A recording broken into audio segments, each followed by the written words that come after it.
got a question about the central nervous system. My favorite question of all time. Actually, it's not a question. It's just a guy talking shit. And I know I probably should never respond to these, but I can't help myself. The old wrestler inside of me wants to respond to a lot of these things. Anyway, this guy, in a not so very nice way, says, you know, how I'm an idiot, which he's correct. Let's face it, we all know that, don't we? So that's not news. But he says I'm an idiot because I'm ignoring pain, ignoring elbow pain, and ignoring fatigue, and ignoring the central nervous system. And I'm not listening to my body. And I'm going to end up in a wheelchair with a nurse pushing me around. Well, guess what, my friend? We are all heading there. We will all die. We will all be in a lot of pain. It's all coming our way. It's inevitable. It's part of life. But in the meantime, you might as well be a fucking savage and live your life the way you want to live. And you might as well put your best effort and your best foot forward and train like a motherfucker. I fell with 1,080 on my back.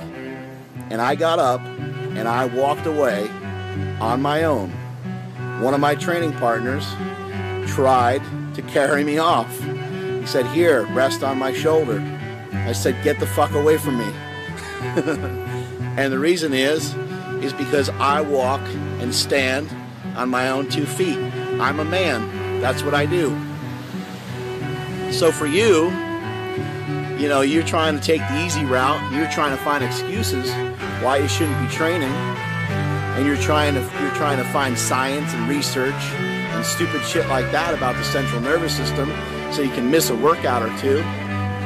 You're taking the easy way out.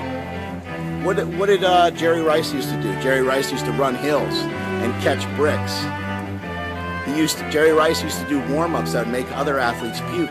That was stupid, right? Because there was no science behind it. And Jerry Rice only lasted 20 plus years in the NFL. So when I said fuck you and fuck your elbow, I mean it. Fuck you and fuck your elbow.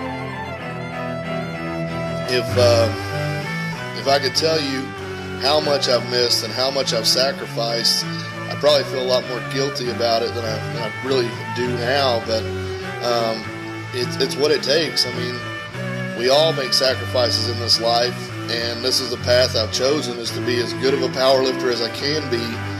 And to honestly answer that question, that's what you're going to have to do. I can remember being in college, 3/4 of a way through a class. We were going on a trip, and I ended up dropping the class. I had a B in it, but I dropped it 3/4 of the way through because I was going to miss 2 days of training.